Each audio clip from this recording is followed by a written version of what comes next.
A ver, ¿qué es lo que tenemos para aprender en esta oportunidad? Pues vamos a hablar al respecto de la filosofía latinoamericana y de la filosofía peruana. ¿Bien?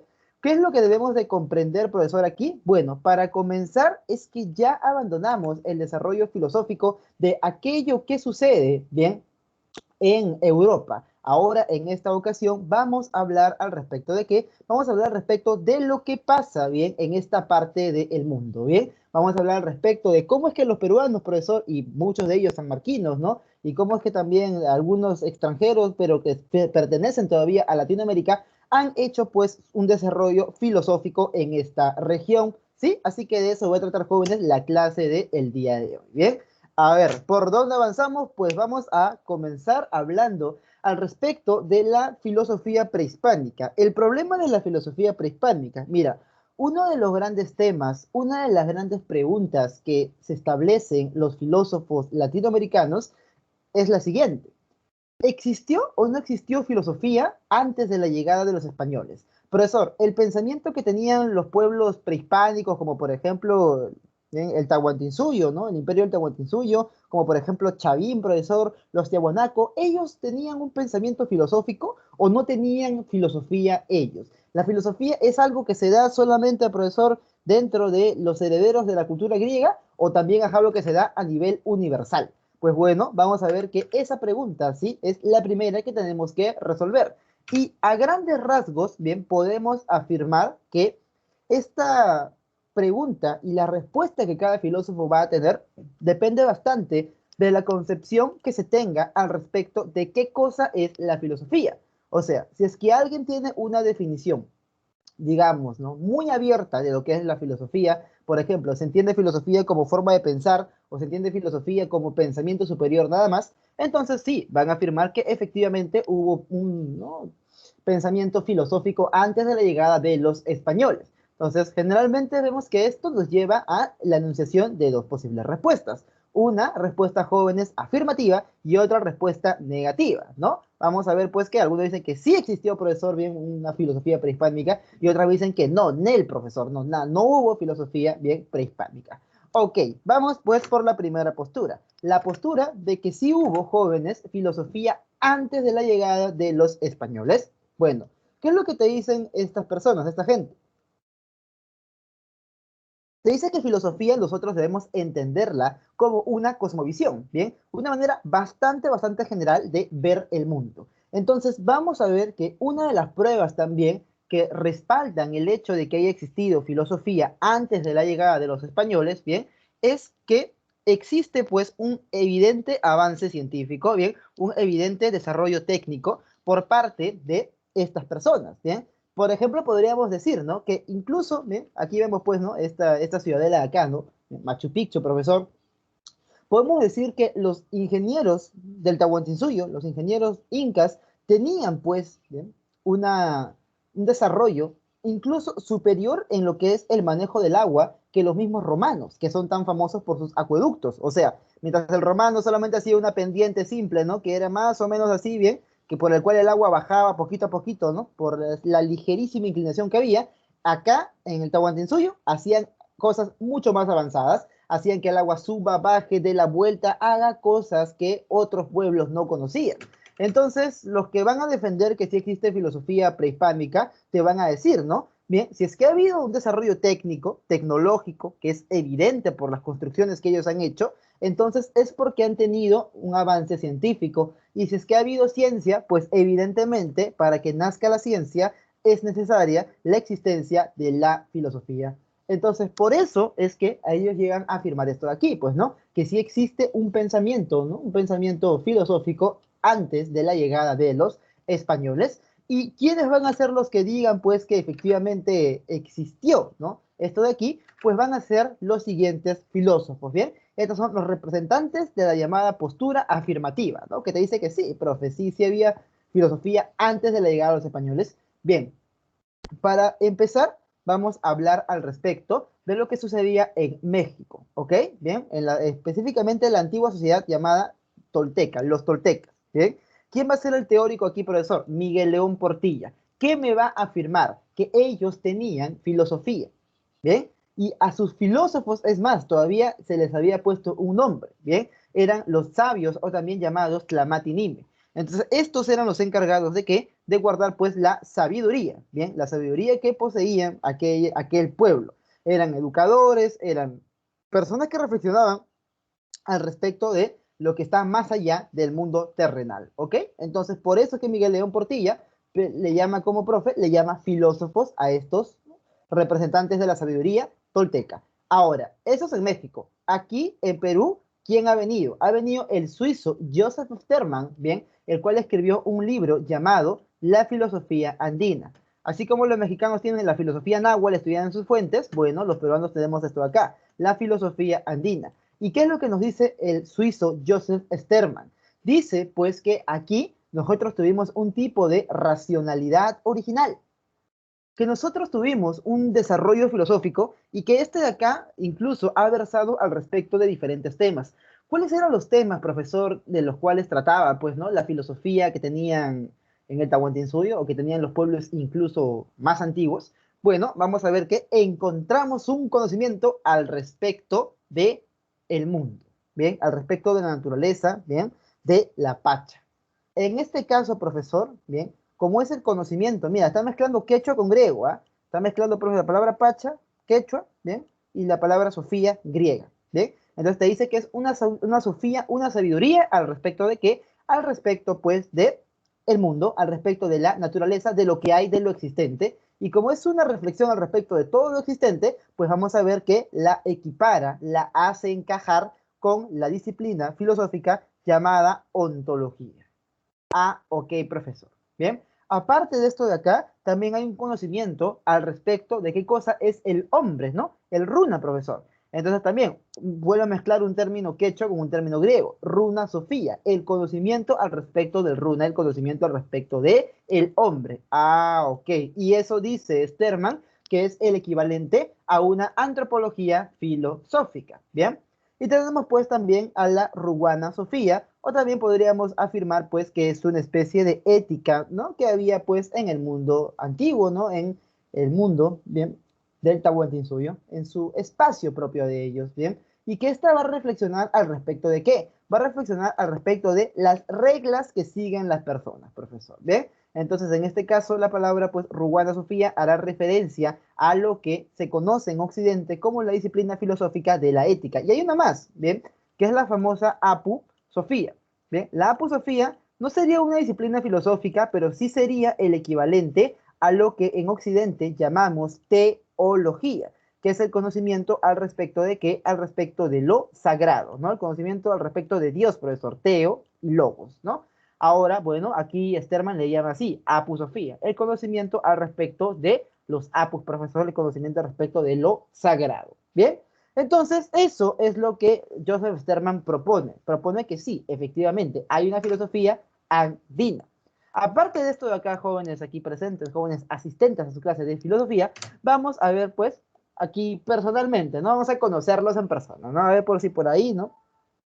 Alguna vez en la universidad, entonces, bueno, ves las fotos, ¿no? Y te das cuenta ya que es un poco más ya profundizar, ¿no? En ciertos aspectos culturales, ¿no? Ok, profesor. Y hablando de profundizar, pues vamos a responder una de las preguntas que como ustedes son un módulo avanzado, chicos, ¿bien? Y son pocos, pues, los que sobreviven, ¿no? Al paso del tiempo, ¿no? Son pocos los que realmente se comprometen, pues, con lo que es seguir, ¿no? La carrera para lograr aquella meta, aquel ingreso, pues vamos a ver que con ustedes tenemos que trabajar este tipo de textos, ¿no? Con Stephanie, con Carmen, con Yanela, con Daria, con Jonathan, con Allison, con José Daniel, Vladimir y con Gertz, ¿no? Entonces, profe, vamos a leer este textito de aquí. ¿De quién, profe? Obviamente, estamos explicando a León Portilla y vamos a leer, pues, a León Portilla, ¿bien? En su obra principal, la filosofía náhuatl estudiada en sus fuentes. ¿Qué es lo que hace él? Mira, él va a citar, ¿bien?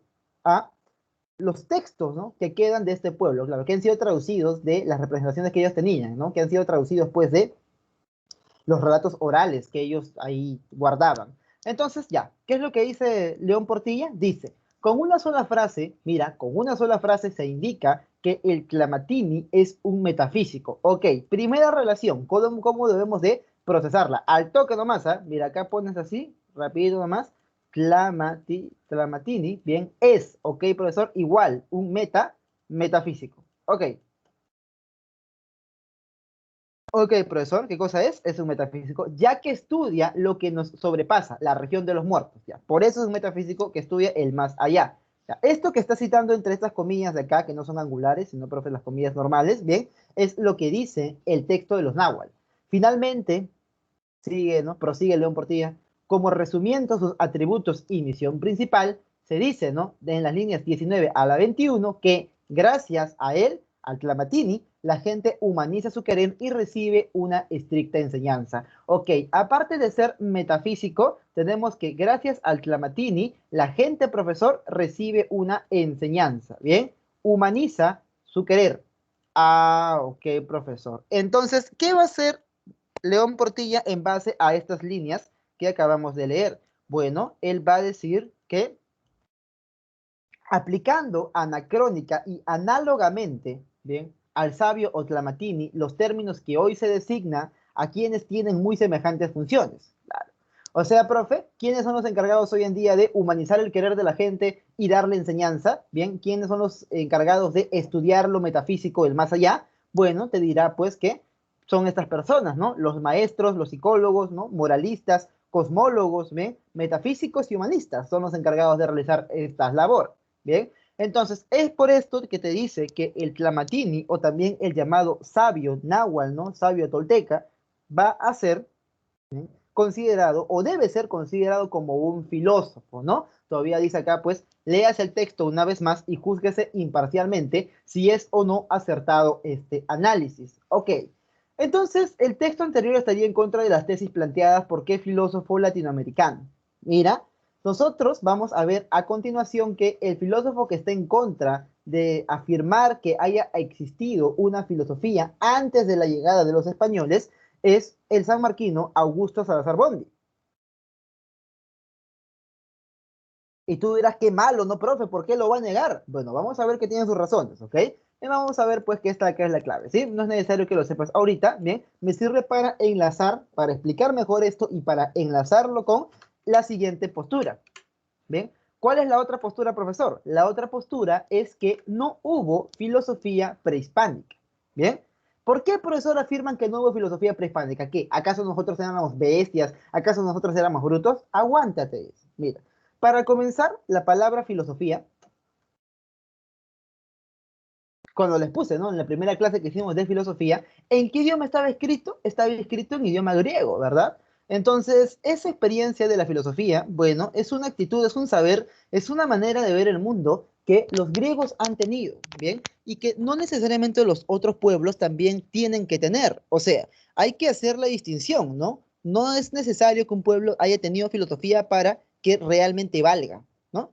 No es un requisito para ser un pueblo valioso. Es característica de solamente un pueblo, pues, que fue el griego y que luego se lo heredó a los cristianos y los cristianos se lo heredaron a los europeos. ¿Bien? Pero no es que nosotros tengamos que encajar como sea la fuerza en esto de acá. Aparte, otro argumento es que no hubo una distinción entre la actividad mítica y la actividad racional. Bien, no hubo pues una diferenciación de lo que es el mito, bien, de lo que es el logos, bien, la palabra en tanto palabra razonada. Entonces, muchas de las decisiones que tomaban ellos eran tomadas en base a ciertas características, pues, de los mitos, ¿bien? Ciertas creencias mitológicas. Y esto de aquí, evidentemente, según, pues, ¿no?, los pensadores que hablan al respecto de que no hubo filosofía prehispánica, es síntoma de que, precisamente, ¿no?, la filosofía recién llega con los españoles. Claro, ¿hubo un pensamiento superior? Claro que lo hubo, ¿bien? Pero este pensamiento superior no necesariamente le vamos a llamar pues con el nombre de filosofía. El pensamiento superior de los griegos, bien, que van a heredarlo los europeos luego, eso va a ser filosofía, bien, pero lo que nosotros tuvimos no, ni tampoco quiere serlo, ¿no? O sea, ni tampoco que se sienta menos por no haberlo sido. Ok, profesor. Representante de esto de acá. Bueno, los peruanos y sanmarquinos, Augusto Salazar Bondi y David Sobrepilla.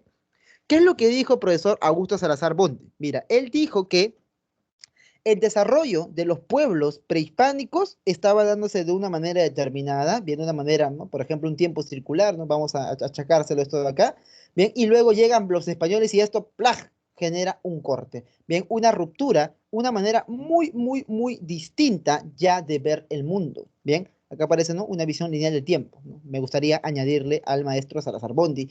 Entonces, bueno, vamos a ver que la filosofía llega, pues, ¿no? Bien, porque es un pensamiento muy distinto al pensamiento que tuvieron los hombres que habitaban estas tierras en esas épocas. Entonces, profe, ¿qué es lo que sucede? Bueno, aparte que tampoco hay una fuente escrita que me diga, ¿no? Sí, efectivamente, ¿no? Acá hay filosofía.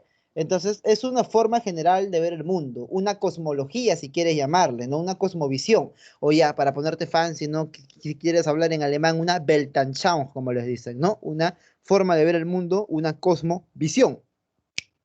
Pero esta cosmovisión de estos pueblos va a ser precisamente mítica, ¿no? Va a ser una forma de pensamiento mítico. Y no está mal que sea una forma de pensamiento mítico, es la forma propia que ellos han tenido. ¿Y este pensamiento de carácter mítico les ha permitido organizarse? Sí, claro que les ha permitido organizarse. Entonces no necesitan pues de la filosofía para sentir que son un pueblo valioso, ¿no? O en todo caso no lo han desarrollado porque ellos desarrollan una manera distinta de pensar. Entonces, profe, vamos a ver que ese es un argumento muy interesante, ¿no? Por parte de el gran pensador Augusto Salazar Bondi. Ahora, ¿qué tenemos? Tenemos pues a David Sobrevilla, ¿no? ¿Qué es lo que nos dice el profesor Sobrevilla? Bueno, vamos a ver que él sí te habla al respecto, ¿no?, del deslinde con la religión, ¿bien? ¿Qué es lo que menciona? Bueno, bien, que los griegos, ¿bien?, sí tuvieron un claro deslinde con la religión. Entonces, vamos a ver que antiguamente, ¿no?, aquí en esta región del mundo, pues hubo algo muy similar a lo que pasaba pues con Homero, ¿no? Bien, con lo que pasaba con Hesíodo. O sea, era un pensamiento mitológico muy complejo, muy intrincado, que le daba a la gente normas y valores de vida, pero, no necesariamente es filosofía. Ujú. Vamos a ver también a la profesora San Marquina también, María Rivara de Tuesta, la cual te dice pues que esto de acá, ¿no?, representa la filosofía, un término que hace referencia a una producción cultural que solamente se dio pues en la región de la Jonia, bien, durante el siglo VI antes de Cristo, ¿no? Y que luego va a ir cambiando, va a ir evolucionando. O sea, si tú quieres achacar un término extranjero, bien, a una producción cultural de otro lugar, estás cometiendo un error, te diría María Rivara de Tuesta, bien. A lo sumo, pues vamos a ver que existe un pensamiento original, sí, pero que este sea filosofía no es necesario llamarle de este modo. ¿Ok? Entonces, estas tres son las posturas negativas al respecto de la existencia de una filosofía en la época prehispánica. Conozcamos, pues, jovencitos, a los pensadores, ¿no? Acá tenemos al profesor, ¿no?, Augusto Salazar Bondi, y también a la profesora María Rivara de Tuesta, ¿no? Estos son, como se dice, ¿no?, los profes de mis profes, ¿no? Bien, los que le enseñaron, pues, a los maestros que me prepararon a mí en la carrera de filosofía, ¿bien? Muchos recuerdan ellos a estos profesores, ¿no? Bien, bastante los suelen recordar. Ok, profesor, entonces seguimos, avanzamos y vamos a leer, pues, vamos a leer ¿a quién? Vamos a leer al mismísimo Augusto Salazar Bondi, claro que sí. Hay que perderle el miedo a los textos filosóficos. A ver, ¿cómo se llama, profesor, bien, el texto? Existe una filosofía en nuestra América, se pregunta. Ok, profesor. Bien, dice, el pensamiento filosófico hispanoamericano, bien, considerada su evolución a partir del descubrimiento de América. Ah, ok, profesor. Esta es la línea del tiempo. Este es el descubrimiento, conquista, como tú le quieres llamar, invasión, como tú le quieres llamar, ¿ok? Bien, descubrimiento de América. Bien, comienza recién a partir de acá. Recién a partir de acá existe la filosofía hispanoamericana. Entonces, según este texto, ya te pone de manifiesto que esto aparece recién aquí. Ok, dice luego, el proceso del pensamiento filosófico hispanoamericano comienza con la introducción de corrientes predominantes en la España de la época de la conquista. Ok, entonces te dice, el primer atisbo de filosofía que llega a estas tierras va a ser lo que la España de la época de la conquista tenía como desarrollo filosófico, que tampoco era el pueblo más avanzado, dicho sea de paso, a nivel filosófico. Dentro del marco del sistema político y eclesiástico, ¿bien? Eclesiástico oficial de educación y con la finalidad principal de formar a los súbditos del Nuevo Mundo de acuerdo con las ideas y los valores sancionados por el Estado y la Iglesia.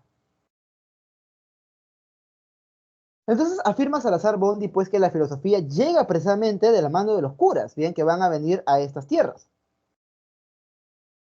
Estamos hablando, profesor, aproximadamente del siglo XVI, ¿no? Cuando llegan ya aquí, pues, a la región de Sudamérica. Entonces, profe, durante ese periodo en España, bien, que tenía pues un desarrollo no tan, digamos, avanzado en filosofía, que todavía tenía bastante, ¿no? De el antiguo periodo, porque ya si estamos en siglo XVI, ya a nivel filosófico ya podríamos saber pues que René Descartes hasta allí, ¿no? Está allí y es el periodo de la modernidad en filosofía.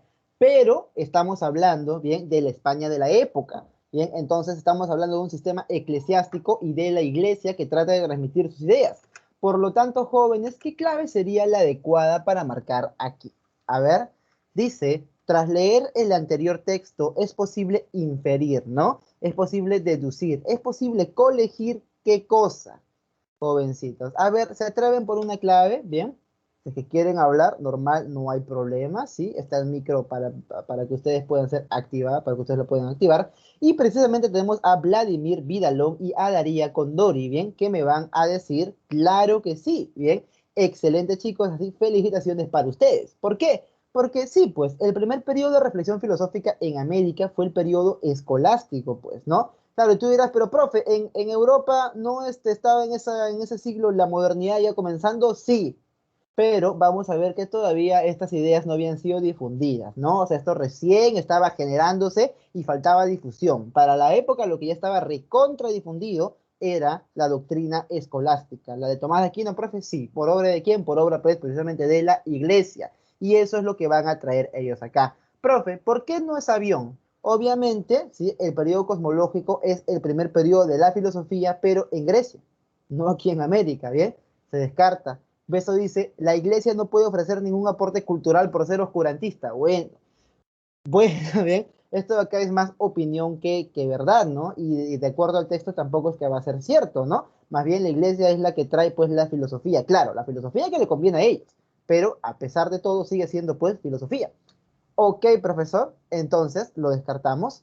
Casa dice, la ilustración es el periodo que liberará al hombre de sus cadenas. Bueno, esta es la opinión que tienen muchos también, ¿no? Bien, pero no, pues no tiene que ver con el texto, bien, que hemos leído. Entonces, ya hemos leído, profe, según Salazar Bondi, ya sabes dónde lo dice, cómo lo dice, bien, que el primer periodo de reflexión filosófica en América fue, pues, el periodo escolástico. Muy bien, chicos, muy bien. Entonces vamos a continuar con nuestra clase. Bien, profesor, y aquí pues tenemos, ¿no? Para nuestro gusto, para nuestro disgusto, pero fue lo que pasó. O sea como sea que lo interpretes, ¿no? Hay personas que lo interpretan pues de la siguiente manera, ¿no? Que vinieron, saquearon nuestro oro y solamente nos trajeron muerte y miseria y pobreza, ¿bien? Éramos hijos de dioses, dicen algunos, ¿no? Bueno, vamos a ver qué. Quizás, ¿no? Es la interpretación que tú tienes. Hay otra interpretación también de otras personas que son lo contrario, ¿no? Dicen, no, que más bien hay que agradecerles, ¿no? Que nos trajeron civilización, que nos trajeron cultura, que nos trajeron filosofía, que nos trajeron ciencia y que nos arrancaron de la barbarie en la que vivíamos, ¿no? Que vivíamos españoles. Así, hay gente que afirma eso, ¿ah? Son los llamados hispanistas, pues, ¿no? Un movimiento político, ¿no? Ideológico que he visto hace no mucho, bien hace no mucho. Bueno, independientemente de cómo tú lo interpretes, vamos a ver qué sucedió, ¿no? Personalmente, yo creo que hay que saber aceptar las cosas que pasaron, ¿no? O sea, es como que si fuéramos hijos de una violación. Discúlpame la metáfora tan fuerte, ¿ya? Pero prácticamente, o sea, como nación, como país, somos eso, ¿no? Hijos de una violación. ¿Ya? Entonces, bueno, pues ya estamos en este mundo, ¿no? ¿Qué vamos a hacer? Tampoco podemos echarle la culpa de todo, ¿no? A nuestros padres. O sea, ya estamos grandecitos, ¿no? Supuestamente ya llevamos 200 años, ¿no? De que esto se terminó.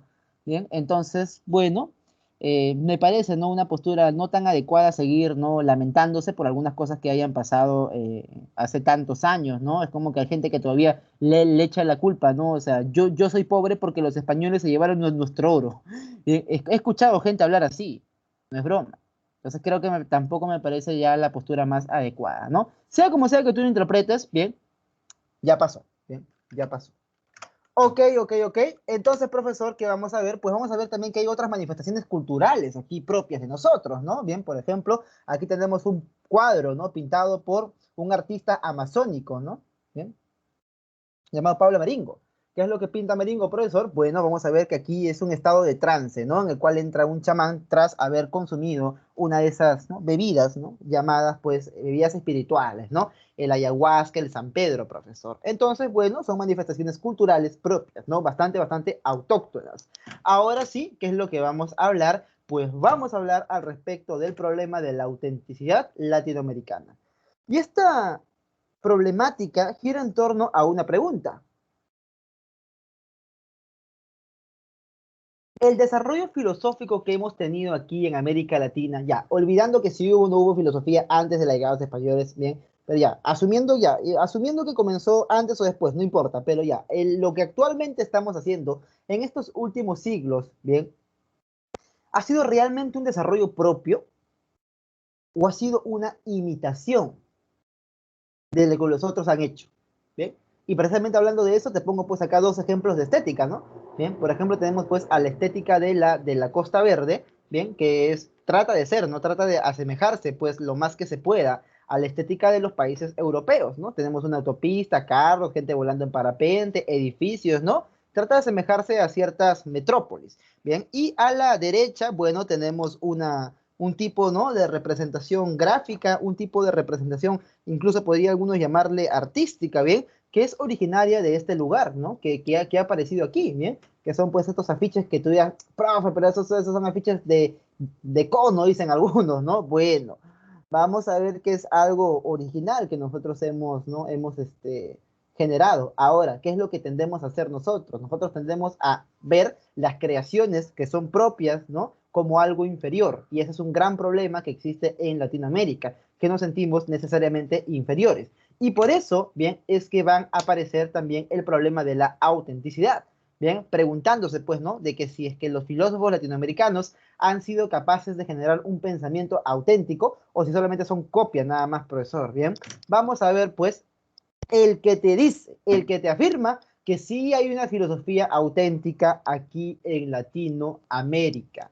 Este es el filósofo llamado Leopoldo Sea. ¿Qué es lo que hace el profesor? Bueno, él, aparte de afirmar que sí hay filosofía auténtica, te da una lista de cuáles son las temáticas que demuestran que hay una autenticidad en el pensamiento latinoamericano. Bueno, vamos a ver que Leopoldo Sea, él dice, no, ya, ok, ¿acerca de qué pensamos en Latinoamérica? Bueno, pensamos al respecto del subdesarrollo y de cómo salir de una condición de subdesarrollo, por ejemplo. Pensamos al respecto del problema de la dominación, o sea, los estadounidenses acaso se van a pues a poner a pensar, ¿no?, a filosofar sobre que ellos son un pueblo dominado, sobre que ellos son un pueblo oprimido. Obviamente no, no, más bien ellos son el pueblo dominador. Ah, ok, profesor. Alemania no se va a poner a pensar en su subdesarrollo porque ellos no son subdesarrollados. Entonces, todos estos problemas acá, el problema de liberarnos, ¿no?, de la opresión, el problema de si somos o no somos auténticos, ¿no?, de cómo es que estamos dominados y cómo es que somos subdesarrollados, ¿bien?, no lo piensan los europeos, lo piensan los filósofos latinoamericanos, te dice. Profe, qué sad, ¿no? Bueno, sí, me parece un toque sad, ¿no?, lo que dice Leopoldo Sea, pero al menos aquí podríamos ver, pues, que es un pensamiento propio. Ok, profesor. Entonces, ¿qué más tenemos pues que saber al respecto de mi buen y gran amigo Leopoldo Sea? Bien, tenemos que leer uno de sus textos. Un texto que a mí, jóvenes, me parece bastante, bastante interesante, ¿bien? Y que quiero compartir pues con ustedes, ¿bien? Aparte que aprendemos algunas cosas, también, bueno, vamos a ver que nos sirve para reflexionar, que al fin de cuentas el curso de filosofía también trata de esto. Bien, dice Leopoldo Sea, filósofo que viene en el temario de San Marcos, el mal está en que sentimos lo americano, lo propio, como algo inferior. Ah, ok. Bien. La resistencia de lo americano hacia lo europeo es sentida como incapacidad. Dice, pensamos como europeos, pero no basta esto. Queremos realizar además lo mismo que realiza Europa.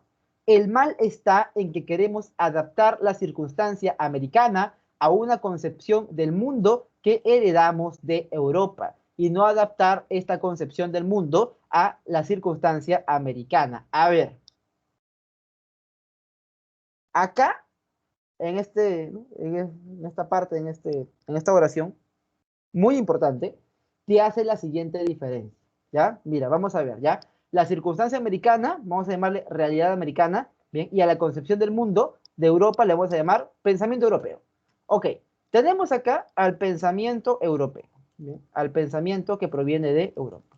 Pensamiento, profe, europeo. Y tenemos a la realidad americana. Claro, con americano se refiere al latinoamericano, ¿no?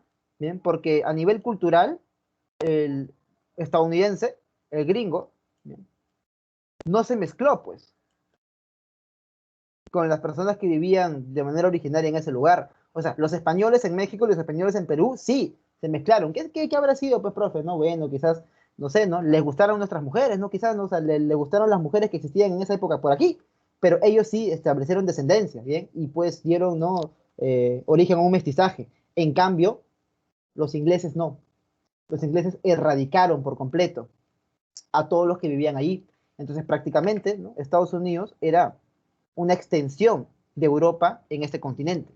A eso se refiere, ¿no? Bien. O sea, pensamiento, o sea, realidad americana, bien, es realidad latinoamericana, bien. Pensamiento europeo acá también incluiría, pues, a los gringos, ¿no? A los estadounidenses, haciendo esa aclaración. Entonces, ¿cuál es la relación entre ambos? Bueno, la relación entre ambos es que, ¿bien? Nosotros queremos que el pensamiento europeo, ¿bien? Sea sí o sí la guía que nosotros vayamos a seguir. O sea, nosotros queremos copiar, nosotros queremos igualar al pensamiento europeo, ¿bien? Y adaptar nuestra realidad a este pensamiento de acá. O sea, profe, nosotros nos adaptamos a lo que piensan allá, pero más bien te dice que debería ser al revés, ¿bien? O sea, profesor, o sea, ya está bien, los europeos pueden tener muy buenas ideas, ¿no? Muy buenos filósofos, muy buenos proyectos políticos, muy buenas maneras de organizar las cosas, ¿ok? Pero no es nuestra realidad, pues, o sea, a ver, tú haces un programa social para gente de Europa, es otra realidad geográfica, climática, cultural distinta a la que nosotros tenemos. Mm, por lo tanto, está mal, ¿bien? Que nosotros queramos, pues, como sea, adaptarnos a esas ideas, ¿bien? Que ellos tienen y no adaptar las ideas a nuestra realidad de nosotros. Entonces, por eso este dice, ¿no? De aquí que nunca se adapten las ideas y la realidad, claro, pues. O sea, necesitamos de las ideas de la cultura europea, dice, pero cuando las ponemos en nuestras circunstancias, las sentimos grandes, porque no nos atrevemos a adaptarlas a nuestras circunstancias. A ver, niña, es como que tú te compres un polito, un vestidito. ¿Bien? Entonces, ese vestidito al maniquí, ¿no? A la muñeca que está ahí, ¿ve? Le queda muy bien. Pero vamos a ver que quizás a ti, que no tienes exactamente el mismo cuerpo que tiene el maniquí, quizás no te queda tan bien. Entonces tienes que sumarle una correguita, ¿no? En la zona del abdomen, o tienes que meterle pues una ajustada, ¿no? Para que encaje con tu cintura, ¿no? Con tus caderas, quién sabe. Entonces, lo mismo pasa con las ideas. Nosotros no nos atrevemos a recortar el vestido, no nos atrevemos a hacerle una modificación.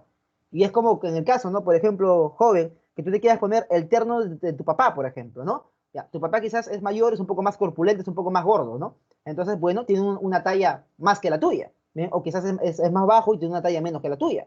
Entonces, si tú quieres encajar a la fuerza, no se te va a ver bien, pues porque no está hecho a tu medida. Entonces, ¿qué es lo que pasa con las ideas que nosotros traemos de Europa? Te dice Leopoldo Sea. Las sentimos grandes y no nos atrevemos a recortarlas. Preferimos el ridículo de quien se pone un traje que no le acomoda. Y es que hasta hace muy poco el americano quería olvidar que era americano para sentirse un europeo más. Lo que equivale a que un hijo olvidase que es hijo y quisiese ser su propio padre. ¿Bien? Ok, profesor. Ok, ok, ok. El resultado tenía que ser una burda imitación, y eso es lo que siente el americano, al que ha tratado de imitar y no de realizar su propia personalidad. Muy duro el texto, bastante, bastante duro Leopoldo Sea, pero necesario, jovencitos, necesario, bien necesario que se aclaren estas cosas.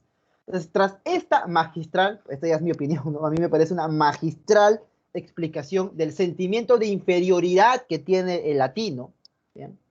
Podríamos afirmar que el ilustrado que más coincide con el pensamiento de Sea, ¿quién sería? A ver, si has llevado, joven, un buen cursito de historia, entonces sabrás pues cuáles son las propuestas, ¿bien? De cada uno de estos pensadores, ¿no? De los ilustrados sobre todo, ¿bien? De, bueno, Kant, ya, eso es lo que yo te he enseñado, ¿no? ¿Bien? Pero acá estamos hablando pues también de Voltaire, de Rousseau y de Montesquieu. Ahora, ¿qué es lo que tenemos? ¿Bien? ¿Qué es lo que tenemos? En el caso de, ¿bien? Montesquieu, ¿bien? Que es la clave de esta pregunta, tenemos que él, precisamente en su libro El espíritu de las leyes, afirma que para que un pueblo se pueda desarrollar de manera correcta, ¿bien? Las leyes deben estar generadas ¿en base a qué? En base a las características específicas de ese pueblo, ¿bien? En base a las características específicas de ese pueblo. Y con características se refiere a todo, ¿va? Incluso el clima, la geografía, la tradición, la religión predominante, la cultura que ellos tienen, ¿bien? Su desarrollo histórico, todo, ¿bien? Es como que, por ejemplo, tú quieres, pues, niña, ¿no? Que un vestido te quede hermoso, pues. Si quieres que el vestido te quede hermoso, entonces, ¿no? Ni siquiera lo compras y lo entalles, sino que ya lo mandas a hacer, ¿bien? Tu vestido de bodas, por ejemplo, ¿no? Viene, pues, el sastre, te mide de pies a cabeza, ¿no? Y ya va a estar ahí bonita, ¿no? Con tu vestido de bodas que está hecho para ti. Entonces, lo mismo dice Montesquieu con respecto a las leyes. ¿Sí? Hay que hacerla, pues, dependiendo de cada pueblo. Entonces, es ridículo, ¿no? Que nosotros queramos, pues, ay, pero esa ley pero eso es legal en Europa. Ya, pues, estamos hablando del pueblo europeo, estamos hablando de Suiza, estamos hablando de Alemania. Nosotros no somos ellos. Y curiosamente, nuestros padrastros de la patria, ¿qué es lo que hacen? Cuando quieren poner un proyecto de ley, agarran, hacen copy-pasteo, porque sí hacen eso, ¿bien? De un proyecto de ley europeo, que se hizo para la realidad, por ejemplo, Macedonia, ¿no? O para la realidad, por ejemplo, ucraniana, que no es nuestra realidad, pues. Son cosas distintas. Ah, ok, profesor. Bien. Jóvenes, hasta aquí, ¿alguna duda, alguna opinión? Recuerden que tienen el micro ahí libre, bien, para que ustedes se puedan expresar, ¿bien? Entonces, bueno, vamos a ver qué. Si es que no hay, bueno, seguimos, ¿no? Hemos leído a Sea, ¿bien? Filósofo que te afirma que sí hay un pensamiento auténtico, ¿no? Aquí en Latinoamérica. Ahora vamos a ver quién, profesor. Bueno, vamos a ver esta imagen primero, ¿no? O sea, este pensamiento de sentirnos inferior frente a lo europeo, ¿bien? No solamente es a nivel de ideas, no solamente es a nivel de leyes, sino incluso hasta nivel físico. Como sea, nosotros queremos parecernos, ¿bien? Y como los europeos, los caucásicos o los eslavos, ¿bien? Son de, bueno, tez clara, ¿bien? Entonces nosotros queremos parecernos lo más posible. ¿Y terminamos qué cosa? Terminamos haciendo cosas como esta, pues, ¿no? Bien. Terminamos haciendo cosas como esta. Ok, profesor. Seguimos, ¿bien? A ver, ya, la otra postura, profe. La otra postura es que no hubo, ¿bien? No hubo, ¿qué cosa? No hubo filosofía auténtica, ¿bien? Y esto de acá, profe, ¿no? O no hay filosofía auténtica acá en América, también, por eso, ¿qué? Salazar Bondi para diciendo que no a todo, ¿no? Bueno, tiene sus razones, ¿ok? Mira, Salazar Bondi te dice que la filosofía aquí que se ha estado desarrollando en Latinoamérica es imitativa, ¿bien? Solamente se repite lo que proponen los europeos y no se ha generado un pensamiento propio. ¿Esto por qué se ha dado? Se ha dado porque nosotros estamos dominados a nivel económico y a nivel cultural. A nivel económico creo que es fácil de entender y de explicar. Si China y Estados Unidos nos meten un bloqueo comercial, creo que vamos a terminar canibalizándonos, ¿no? Muy probablemente en esta ciudad, ¿no? Sobre todo la gente que vive en Lima, ¿ok? Entonces, bueno, que estamos dominados económicamente es creo que ya hasta de más decirlo, ¿bien? Lo importante acá es explicar el dominio cultural, ¿bien? Porque no siempre uno cae en cuenta de esto de aquí, ¿bien? O sea, por ejemplo, ¿no? Los norteamericanos y otros países que son dominantes, bien, importan, profesor, ¿no? Algunos pensamientos durante un rato y luego los procesan y exportan también su propia cultura.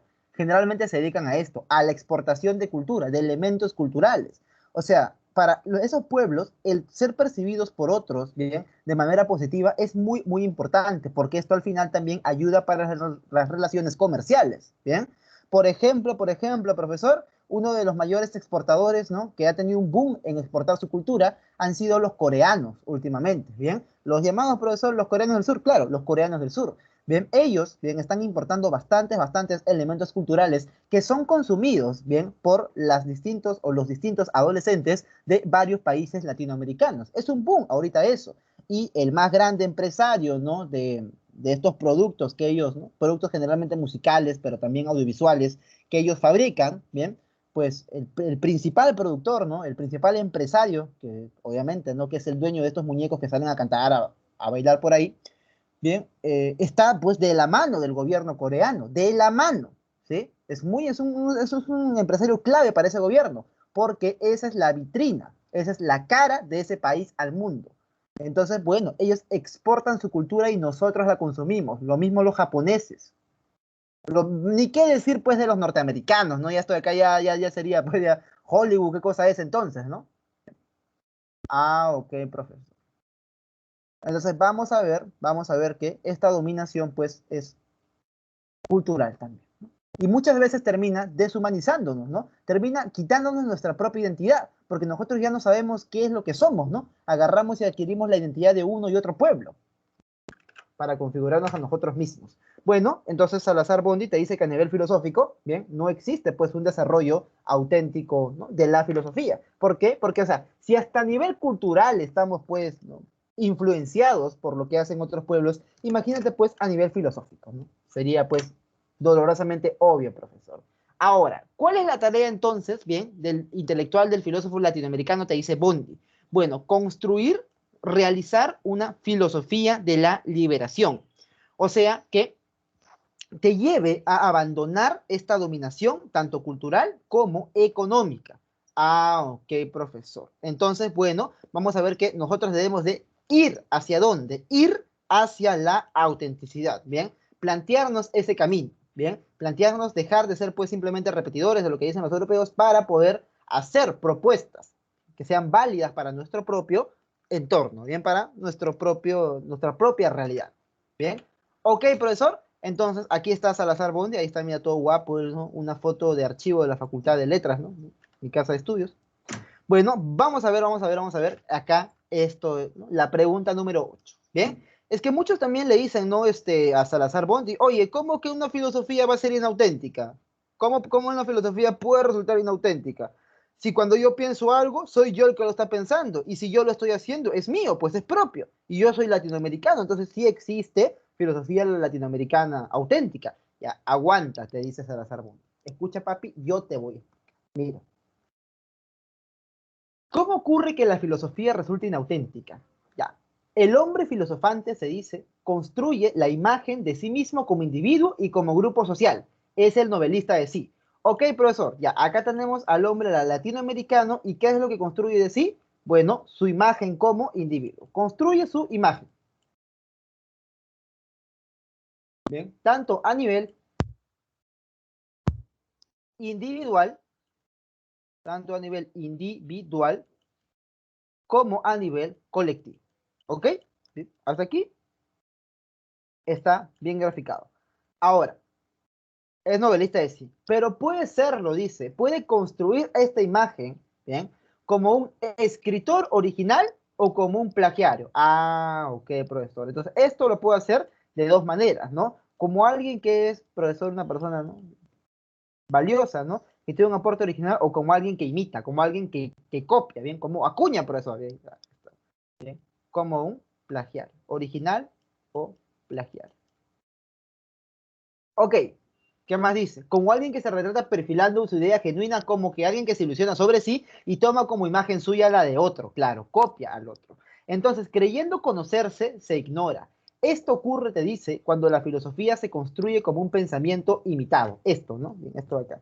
Como como una transferencia superficial y episódica de ideas y principios, de contenidos teóricos motivados por los proyectos existenciales de otros hombres, por actitudes ante el mundo que no pueden repetirse o compartirse en razón de diferencias históricas muy marcadas y que a veces son contrarias incluso a los valores de las comunidades que los imitan. Claro que sí, pues, ¿no?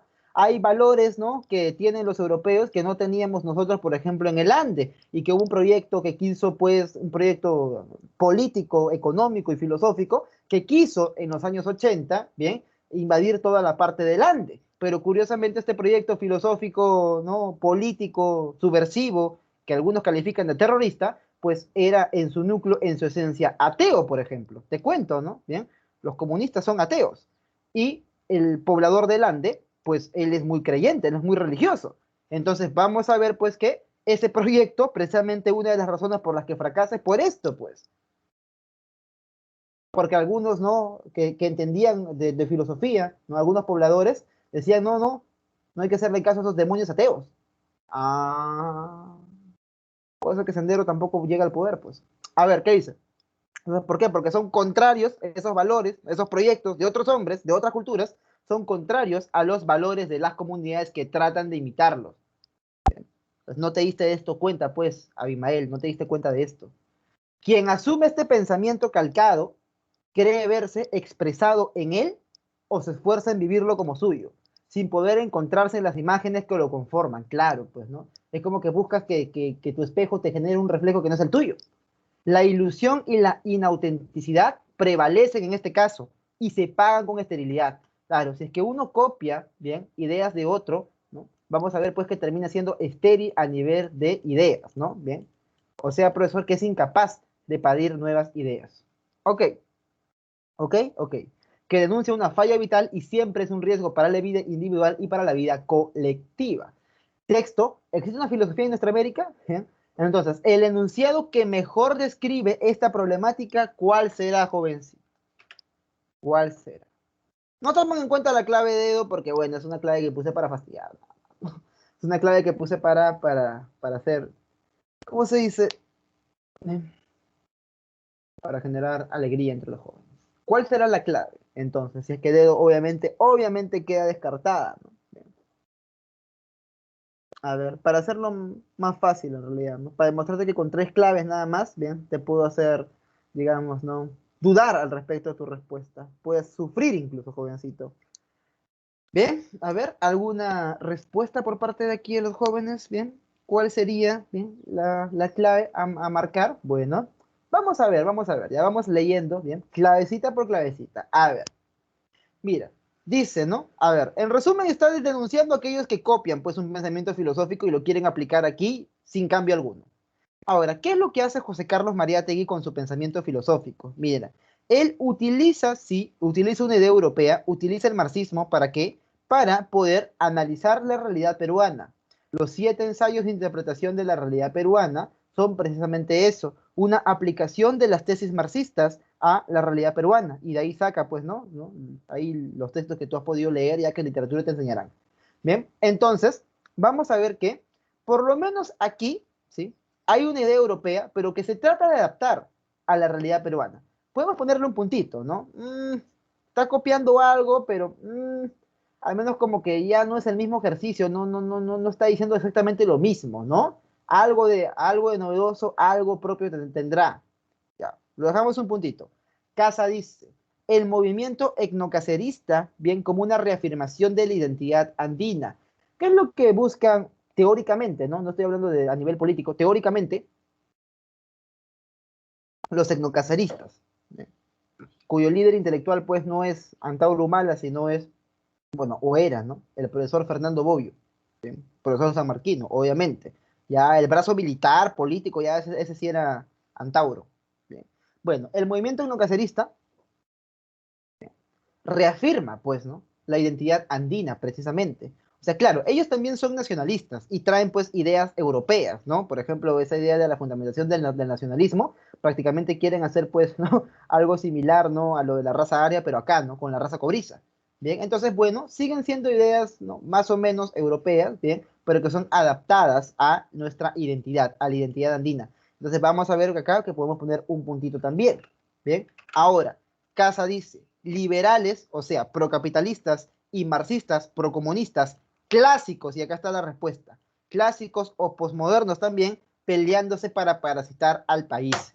¿Qué es lo que quieren los liberales y los marxistas? Ya sean clásicos o sean posmodernos. Bueno, lo que quieren ellos es la aplicación directa, ¿bien? De aquellas ideas que fueron diseñadas para Europa, ¿bien? Para Estados Unidos. O sea, el capitalismo, profesor, ¿bien? Producto, ¿no? De los ingleses, producto de una configuración pues liberal que viene desde Locke incluso, desde Johncito Locke, vamos a ver pues que ha sido creado para ese pueblo, ¿no? A ellos les conviene esta filosofía, porque ellos son pues los que tienen las concentraciones de capital. Lo mismo también con los marxistas, ¿no? Que fue diseñado pues para una realidad de la Europa del siglo XIX que no es la de nosotros.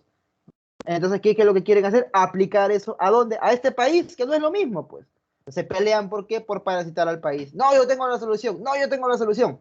Bueno, vamos a ver que esta problemática es precisamente eso, ¿no? Al menos Mariátegui interpreta la realidad peruana en base a su marxismo que él tiene. Bueno, ¿bien? Y por el contrario, ¿no? Los otros, ¿bien? Los que estarían muy contentos de fusilar a estos marxistas, ¿bien? Los etnocaceristas, bueno, vamos a ver qué.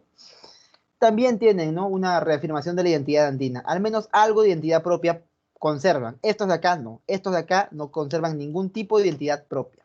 Bien, 8, casita. Seguimos, jóvenes, seguimos. Y acá pues les traigo una recomendación también cultural, ¿no? Hay un grupo de rock industrial llamado Rammstein, ¿bien? Un grupo de rock alemán, ¿bien? El cual en una canción llamada América, América con K, ¿bien? Cuyo videoclip te recomiendo bastante, que te puedo sacar algunas fotos, ¿bien? Hace referencia precisamente a eso, ¿no? Al proceso de dominación cultural que están ejerciendo los americanos a lo largo de todo el globo, a lo largo de todo el mundo. Bien, tenemos aquí, por ejemplo, ¿no? Una cultura, pues, africana que está comiendo una caja de pizza que está con la bandera norteamericana. O sea, y no está mal disfrutar productos culturales de otros lugares, ¿no? Pero que ya tu identidad se vea comprometida porque quieres tomar la identidad del otro, ya, eso sí es un problema, desde la perspectiva de SEA y también de Bondi, ¿ya? Estarían de acuerdo en esto de acá. Lo mismo, ¿no? Una persona de Medio Oriente fumando una caja de cigarrillos Lucky, por ejemplo, ¿bien? O alguien de Japón, ¿no? Un asiático que a grandes veces se nota que es recontra asiático, con un polo de la bandera de Estados Unidos, una casaca de cuero, ¿bien? Y una moto Harley Davidson, ¿no? Y no pongo, bueno, acá no hicieron el ejemplo de algún peruano, ¿no? Porque también nos caería goma a nosotros, ¿bien? Entonces, bueno, así te das cuenta, ¿bien? Que existe una dominación cultural, pues. Queremos ser ellos. Mm, América, sí. Ah, ok, Vladimir. Ahí está, sí lo conocías, ¿bien? Excelente, claro. Muy bien, Vladimir. Claro, ¿bien? Bien, entonces, profesor, bueno, vamos a ver qué. Esa sería, pues, ¿no? Una manera de entender la dominación cultural, ¿no? El videoclip te lo narra bastante bien. Ok, profesor, ahora sí vamos a hablar al respecto de quién, de el buen y gran amigo Francisco Miró Quesada Cantuarias.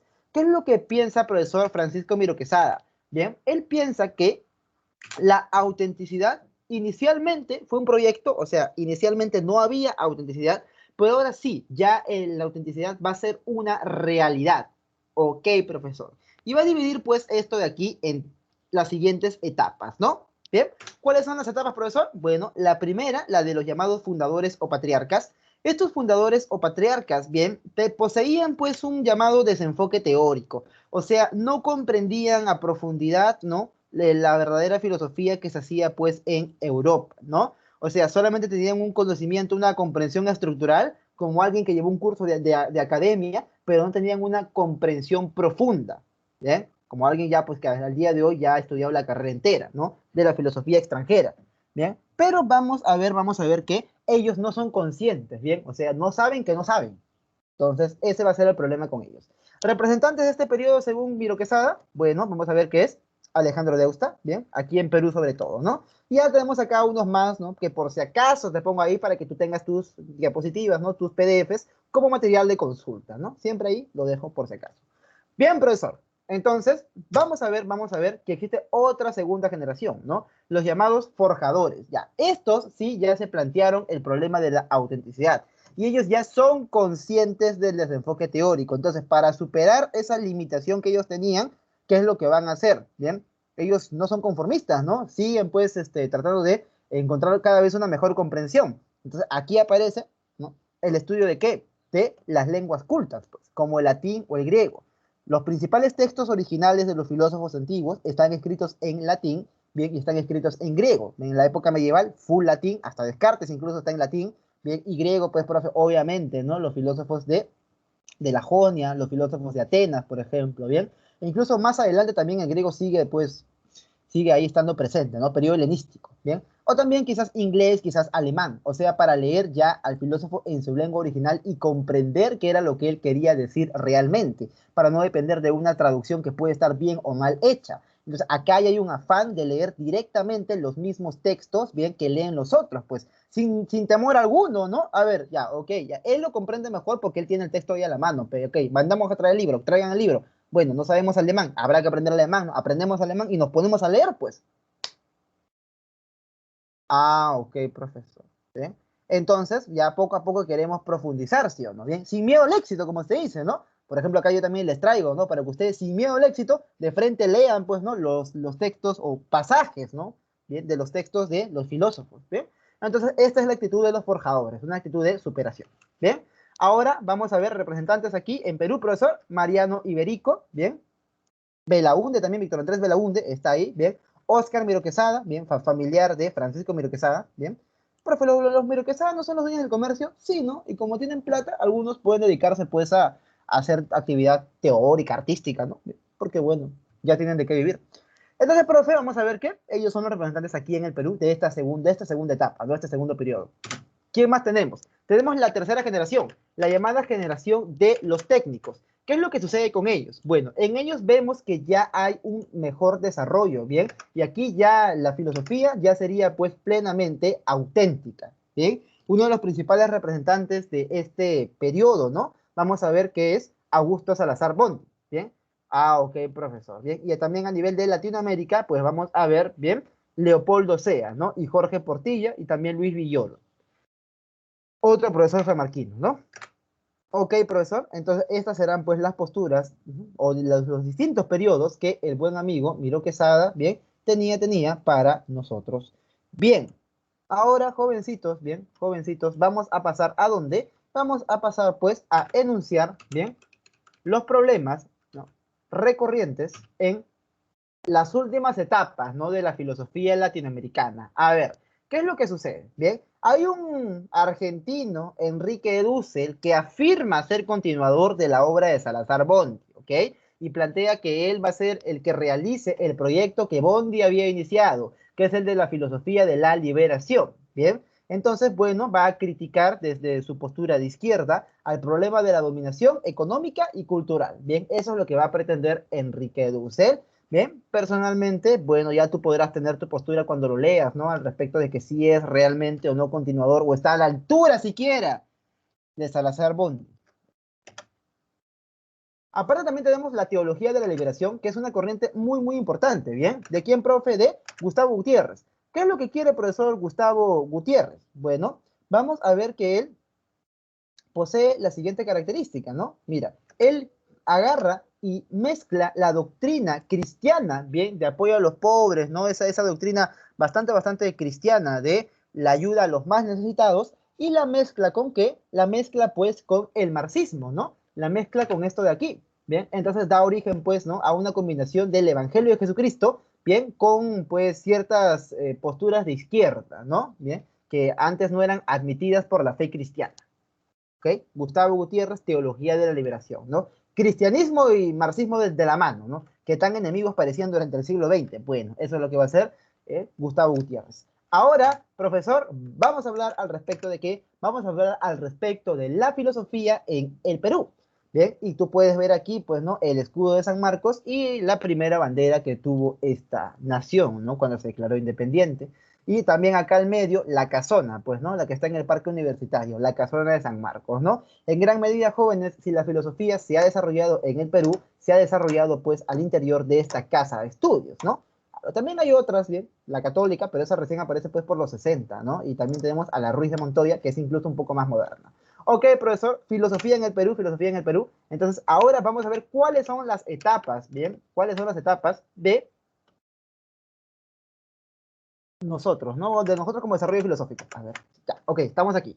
Bien, profe, la primera etapa, como habíamos leído, pues, en aquel texto, ¿no? Que habíamos visto de Salazar Bondi, es esta de aquí, ¿bien? La neoescolástica. ¿Bien? La neoescolástica, ¿bien? Va a traer un debate, ¿bien? Bastante interesante, que no se había dado en otros lados.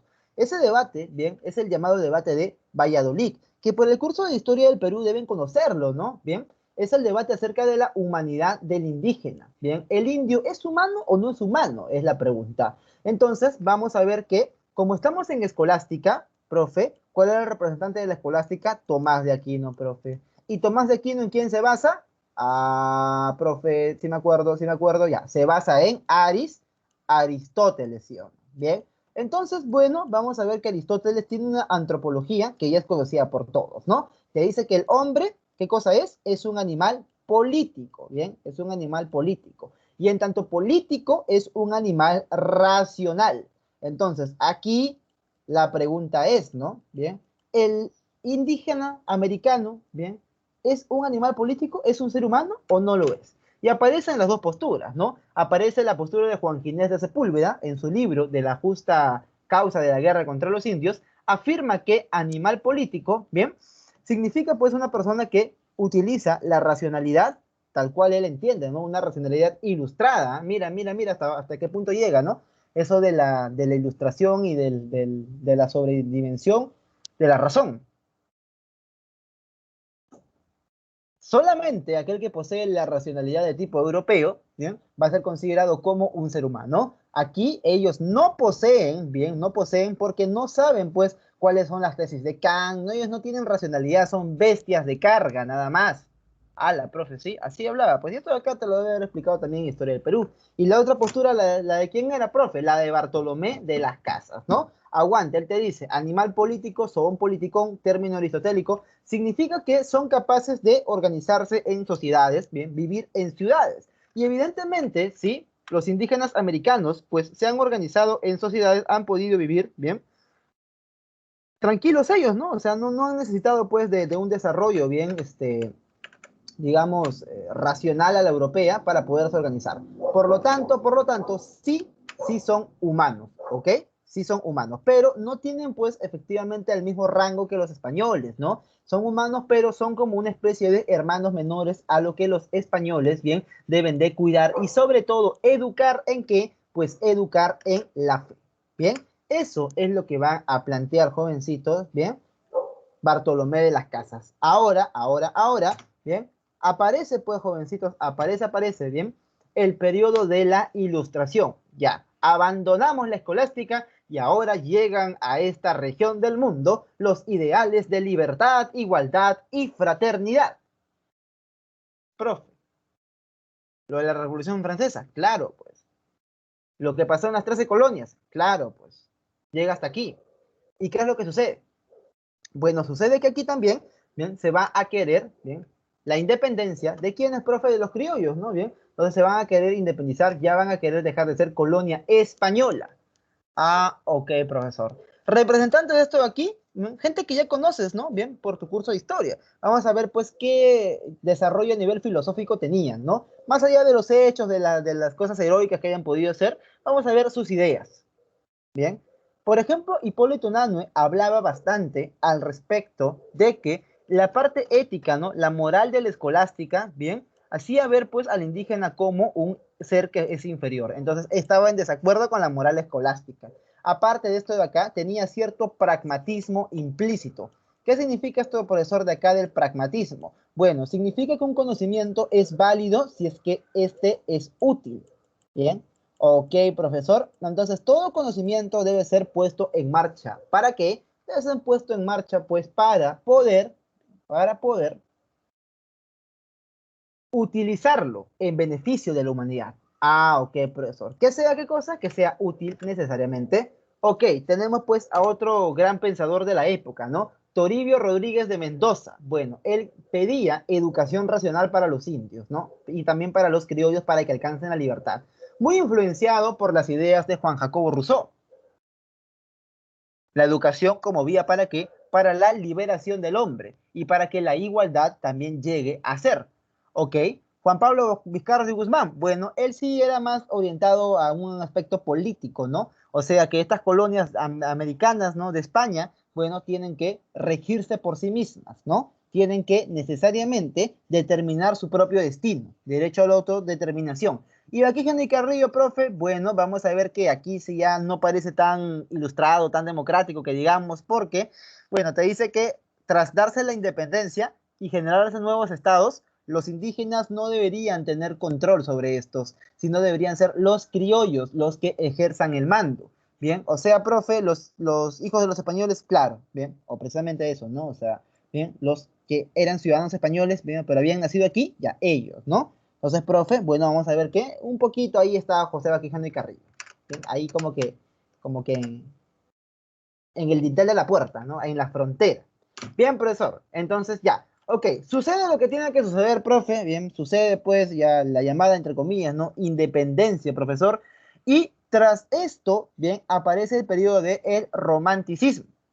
Bien, ¿qué es lo que sucede? A ver, la independencia, jovencitos, bien, la palabra independencia, bien, tú lo puedes identificar con libertad, ¿no? A ver, te pongo el siguiente ejemplo. O sea, tú dices, su profe, ¿no? Ya, yo voy a ser independiente de mis padres, ¿no? Y como voy a ser independiente de mis padres, entonces ya, pues ya no le tengo que rendir cuentas absolutamente a nadie, ¿bien? Y yo te diré, sí, pero esto a la vez trae lo siguiente, ¿no? ¿Bien? A la vez trae el hecho de que tú, como ya no estás, pues, bajo tutela de tus padres, o sea, ¿no? En el caso de las colonias, pues, americanas, ¿no? Ya no están, pues, bajo tutela, ¿no? De aquella corona que les daba beneficios, entonces ahora vas a tenerlo que hacer todo por ti mismo, ¿bien? ¿Qué significa esto de acá? Bueno, vamos a ver que tú tienes que pagar tu propia, ¿no? Imagínate que ya, que seas el independiente tú, ¿no? Bueno, tienes que pagar tu propia comida, tu propio departamento, ¿no? Tu propio recibo de agua, luz, teléfono, internet y todo aquello. Entonces, puede que se te haga un poco difícil, puede que se te haga un poco difícil. Había ciertos aristócratas de la época que para comenzar, bien, se opusieron, bien, para comenzar se opusieron al proceso de independencia que añoraban volver a ser colonia española. ¿Por qué? Porque, bien, ya no tenían los beneficios que antes tenían, pues. Entonces, ese es el periodo del llamado romanticismo. Y vamos a ver que acá se da el debate, pues, por la forma de gobierno que nosotros debemos tener. Aparece Bartolomé Herrera, bien, muy criticado por algunos, ¿no? Por ser conservador, bueno, siempre está de moda criticar a los conservadores, bien, y vamos a ver que él se influencia en Agustín de Hipona, bien, y él cree que el Estado tiene que regresar a ser colonia española, y para esto utiliza también las tesis de Platón, bien. ¿Qué es lo que dice Platón? Platón te dice que solamente, bien, debe gobernar, bien, el que es el más capacitado, las llamadas soberanía de la inteligencia. Ah, el más capacitado. Y no, bien, el que es elegido por una mayoría popular. ¿Bien? Ok, profesor. Entonces, características de Bartolomé Herrera, soberanía de la inteligencia. Bien. Ok, aparte también de la inteligencia divina. ¿Por qué? Porque, bien, Dios es el que determina qué gobernantes vamos a tener nosotros. Bien, entonces al pueblo le corresponde gobernar por mandato divino. Ahora, ¿quién ganó? Bien, el que acabamos de ver o Benito Lazo. Bueno, vamos a ver qué gana Benito Lazo. Bien, representante de las propuestas liberales. Míralo ahí, pues, con esa medalla. Míralo ahí con ese báculo, pues. ¿Qué te grita esto de acá? ¿A qué logia pertenecerá, no? Amigo Benito Lazo. Bien. Espero, pues, que haya sido del rito de York, por lo menos, ¿no? Y no del rito escocés antiguo y aceptado. Bueno, en fin, chicos. Lo que importa aquí, bien, es que él propone que sea una república parlamentaria el Perú. O sea, que exista un poder ejecutivo, que exista un poder legislativo y que exista un poder judicial. O sea, profe, bien, el hecho de que nosotros, bien, tengamos hoy en día un Congreso, se lo podemos agradecer a Benito Lazo. Claro, pues. ¿Por qué?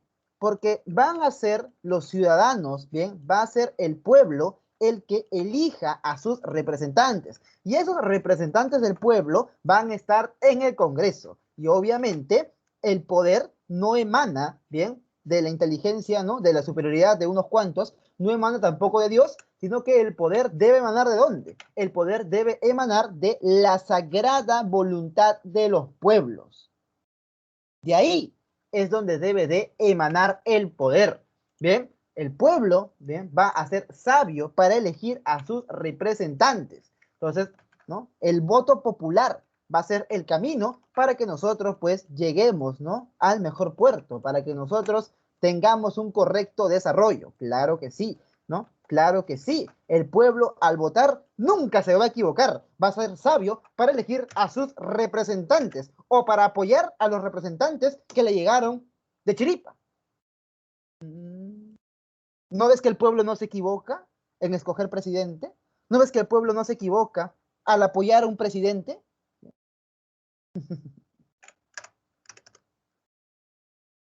Lazo. Benito Lazo. Bueno, profesor, gracias a él tenemos Congreso, gracias a él tenemos este sistema republicano. Bien. Ahora, tampoco es que Bartolomé Herrera haya estado del todo loco, ¿no? O sea, tenía sus razones para afirmar lo que afirmó. Él te dice, ¿no? El pueblo peruano, o sea, por vía incaica existía un rey y la gente se sometía a la autoridad del rey. Obviamente, el rey lo hacía, pues, o sea, en ese reino, el Inca, ¿bien? El Zapa Inca, gobernaba en función de la mayoría. ¿Bien? Entonces, bueno, no había tanta hambre que digamos, ¿no? En esta época, ¿no? Y también por la vía de los españoles, o sea, si tú eres descendiente de indígenas mayoritariamente, tienes al Inca, ¿no? Una figura central de poder, un rey, por ejemplo, ¿no? El equivalente a un rey, el Inca. Y si tú tienes mayoritariamente descendencia española, entonces también tienes, pues, ¿no? Esa tendencia, dirá, pues, ¿no? A obedecer a una figura central, una figura principal de poder, ¿eh? Los reyes. Entonces, bueno, vamos a ver que tanto a nivel, ¿sí? ¿No? De un lado de nuestra herencia como por el otro, existe ambos casos, ¿no? Pero bueno, te dice, no, Benito Lazo, que no, que hay que olvidarnos de eso, que eso ya es el pasado. El futuro es la república, ¿no? Claro que sí. ¿Y qué futuro nos deparó la república? Bueno, el que tenemos hoy en día. A ver, bien, vamos a ver otra corriente, profe. Ok, ya ganó Benito Lazo, bien, tuvimos un sistema de elección de presidentes. ¿Y qué es lo que va a aparecer hacia finales del siglo XIX? Pues va a aparecer una corriente, bien, conocida con el nombre de positivismo. Bien, ¿qué es lo que tenemos, profesor, en el llamado positivismo? Bueno, que llegan, ¿no?, a esta región del mundo la filosofía de Augusto Comte, la que te dice que a través de la ciencia es que el ser humano va a lograr su progreso.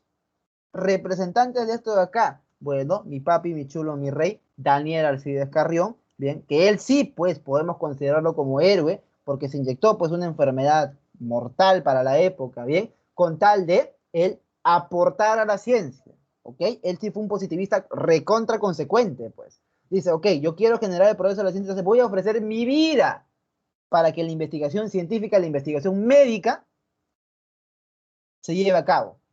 Nada que decirle, pues. Nada que decirle. Daniel Alcides Carrión, positivista.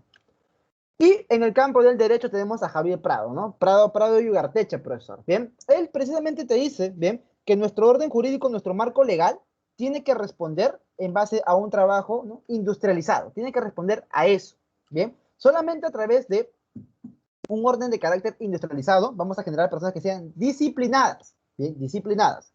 Ok, profesor. Y tenemos pues al principal representante del llamado positivismo extrauniversitario, ¿no? Nuestro buen y gran amigo Manuel González Prada.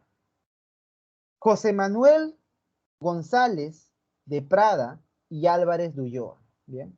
José Manuel de los Reyes González de Prada y Álvarez de Ulloa. Ahí está, ese es el nombre completo. Profe, este nombre me suena a extremadamente aristócrata, pues a recontra pitucazo. Y míralo ahí, pues, ¿no? Míralo ahí, sentado, es todo un dandy, ¿no?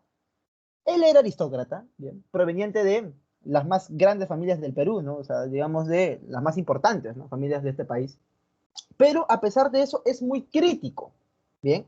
Es muy crítico con aquella clase social, con aquella clase aristocrática. ¿Por qué? Porque te voy a decir que esta aristocracia precisamente es falsa peruanidad. O sea, él estuvo allí pues presente, ¿no? En los manejos que tuvo, ¿bien?, el país, ¿bien?, en la guerra con Chile. ¿Qué fue lo que pasó? Por historia del Perú también lo deben saber, ¿no? La casta de gobernantes que teníamos, bien, bueno, específicamente profe Pierola sobre todo, vamos a ver que en vez de pensar en la población y hacer las cosas que tenía que hacer para poder ganar la guerra, bien, pues tuvo el peor manejo, ¿no? Y muchos dicen que probablemente se benefició del manejo ineficiente, o sea, no es que era bruto, bien, para hacer las cosas, era muy inteligente, pero al final de cuentas las hizo mal para su propio beneficio, ¿no?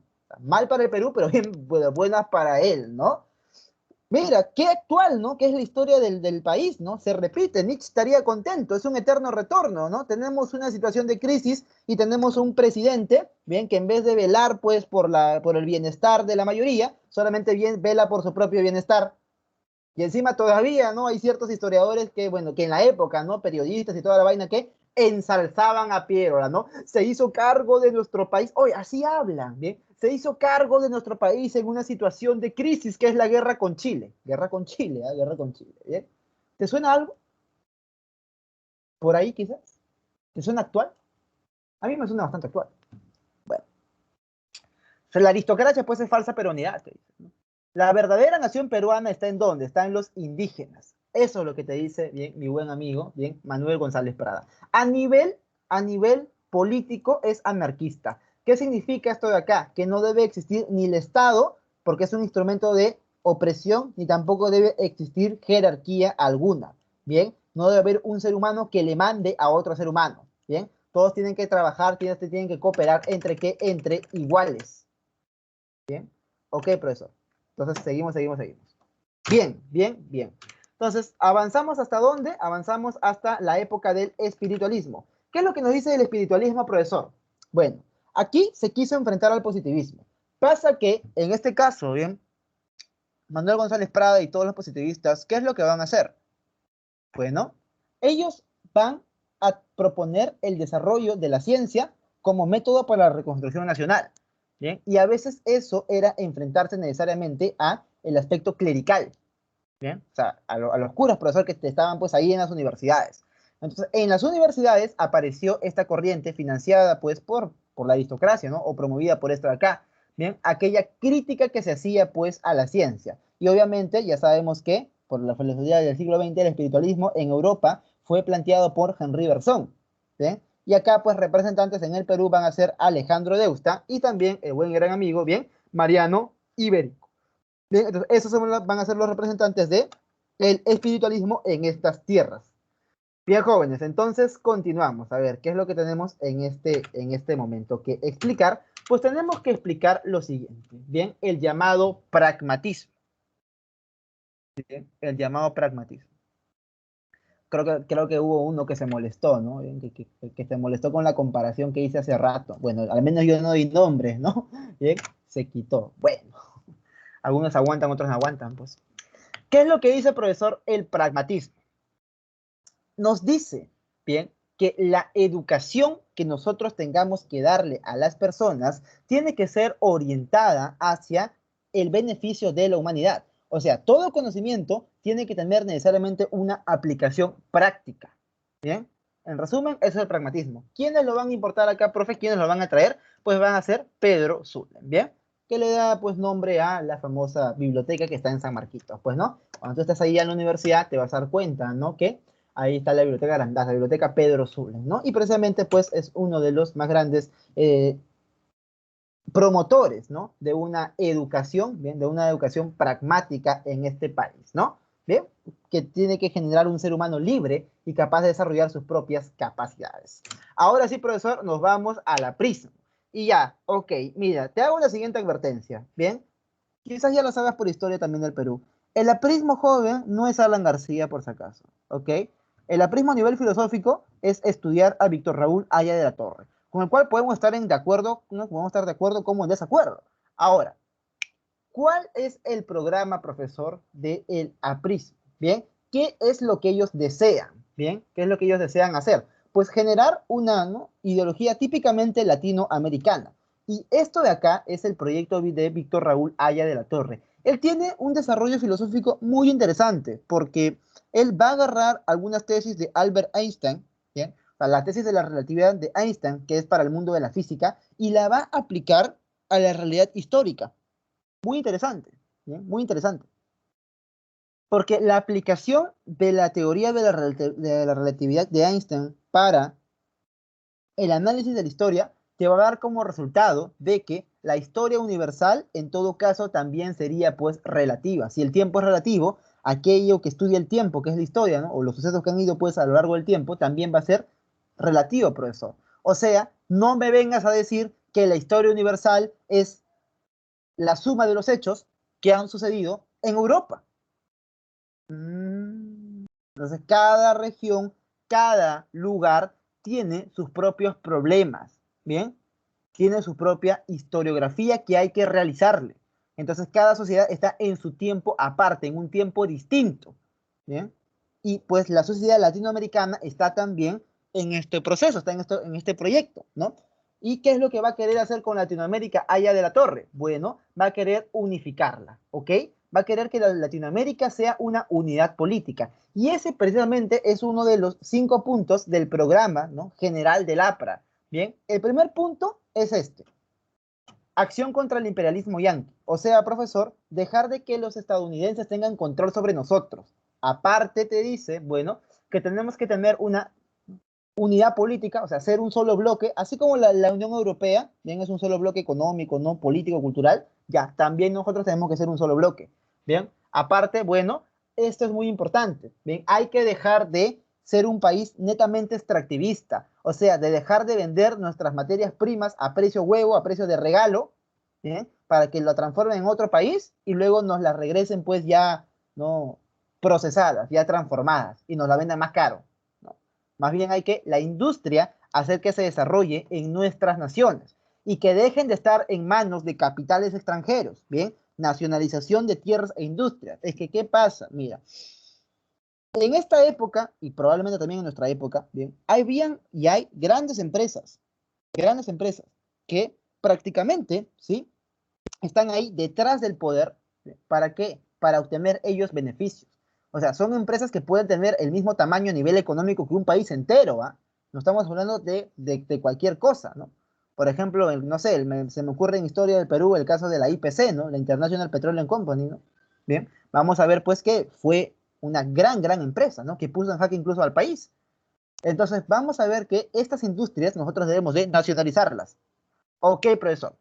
Esto de la internacionalización del canal de Panamá era importante en su época, ¿no? Porque para esa época el canal de Panamá pues era una concesión gringa, ¿no? Prácticamente era territorio estadounidense en Panamá y este era pues operado por los gringos. Entonces vamos a ver que él dice, no, aguanta, esto debe ser de todos los pueblos, ¿bien? Bueno, en un programa de esa época. 5 dice, por la solidaridad de todos los pueblos y clases oprimidas del mundo. También te habla de clases oprimidas, ¿ok? También vamos a ver pues que hay un cierto factor de izquierda en este caso, pero ¿bien? Marxistas y apristas no se van a llevar tan bien, no van a tener distintas concepciones al respecto, ¿no? Bien, porque los apristas van a acusar a los marxistas de que traen ideología europea, de otro lado, no generada en y para latinoamericanos. Ah. Y los marxistas dicen que no, que su ideología de ellos es ideología universal, aplicable para todos los pueblos del mundo. Bien, entonces vamos a ver que, bueno, este de acá pues es el desarrollo que tiene, ¿bien? El APRA. Bien, ok, lo que piensan al menos, ¿no? De ahí a que lo hayan hecho, bueno, es un largo trecho, obviamente, chicos. Bien, ¿quiénes deben de gobernar? Pues debe de gobernar la clase media. Bien, la clase media, bien, va a ser aquella que no esté ni tan comprometida con los grandes capitales extranjeros, pero que tampoco esté falta de capacitación, no tampoco tenga falta de capacitación. O sea, la clase media, hay intelectuales y profesionales que pueden dirigir al país. ¿Qué pasa con la clase muy alta? Estos son más bien los que funcionan como lobistas, pues para las empresas extranjeras. Estos son los que dicen, ya sabes qué, bueno, ok, papi, tú eres, ¿no? Ya, ok, tú eres de una empresa gringa, ¿ya? ¿Con quién quieres hablar? ¿Con el presidente de este? Sí, ya, no te preocupes, yo lo llamo, ¿no? El presidente es mi chacal, ¿no? Entonces, ¿qué haga? Roque Benavides, levanta el teléfono, aló, tengo ahí acá alguien que quiere reunirse contigo. Ya, a las 5 vas a verlo, ¿ya? Ok, ya. Entonces, bueno, le manda al presidente, ¿no? Para que se reúna con estos, pues, empresarios extranjeros. Eso es la clase top, ¿no? Digamos, ¿no? La clase alta. Bien, y también la clase baja tampoco es que sea la adecuada, ¿no? Para dirigir porque no tienen estudios, pues. Ok, entonces la clase media es la que debería de gobernar. Eso te dice el aprismo, ¿no? Ok. Bien, profesor. Luego, ¿qué es lo que vamos a ver? Vamos a ver el marxismo de José Carlos Mariátegui. Y bueno, vamos a ver que él propone, ¿no? Una interpretación de qué, de la realidad peruana en base al marxismo. ¿Y cuál va a ser el resultado de esta interpretación a través del llamado materialismo dialéctico? Pues va a ser que nosotros, bien, necesitamos pasar de dónde a dónde, necesitamos pasar de el periodo feudal o semifeudal y semicolonial de frente, ¿no? De frente a una especie de socialismo primero y luego ya recién a un comunismo, ¿no? Porque los países industrializados en los que Marx pensaba, ellos ya estaban en la fase final del desarrollo capitalista.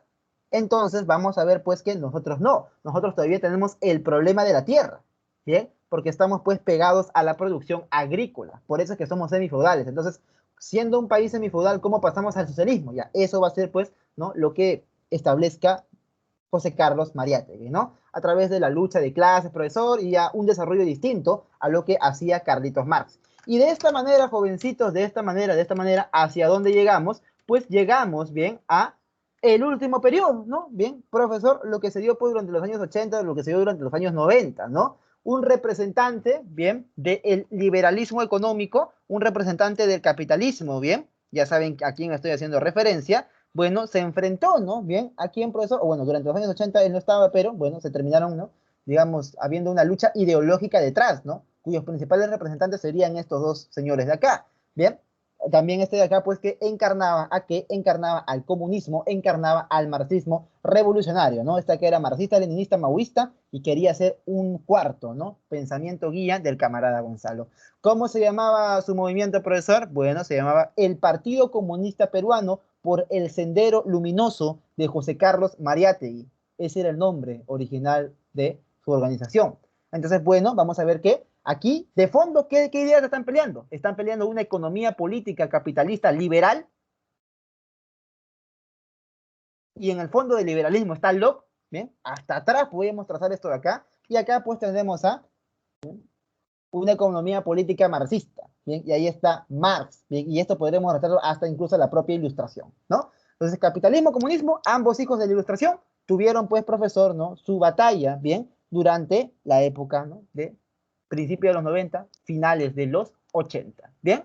Entonces ya sabemos qué es lo que pasó y es por eso que hoy en día el Perú sigue, pues, ¿no? Un proyecto de corte liberal, ¿no? Y que ya hay, claro, obviamente todavía hay propuestas a nivel político que te siguen, pues, queriendo, bien, fundamentar que hay que ir por este camino, el camino del comunismo, y otras propuestas que te dicen que hay que seguir por el camino del capitalismo, y otras terceras propuestas adicionales por ahí que ya no voy a estar mencionando, ¿sí? ¿Qué es lo que tú consideras como mejor? Ya dependerá de ti. Bien, jovencitos, entonces hasta aquí hemos llegado pues a la clase del día de hoy. Bien, muchas gracias jóvenes por su atención. Nos vemos la próxima semana. Bien, muchas gracias y hasta pronto.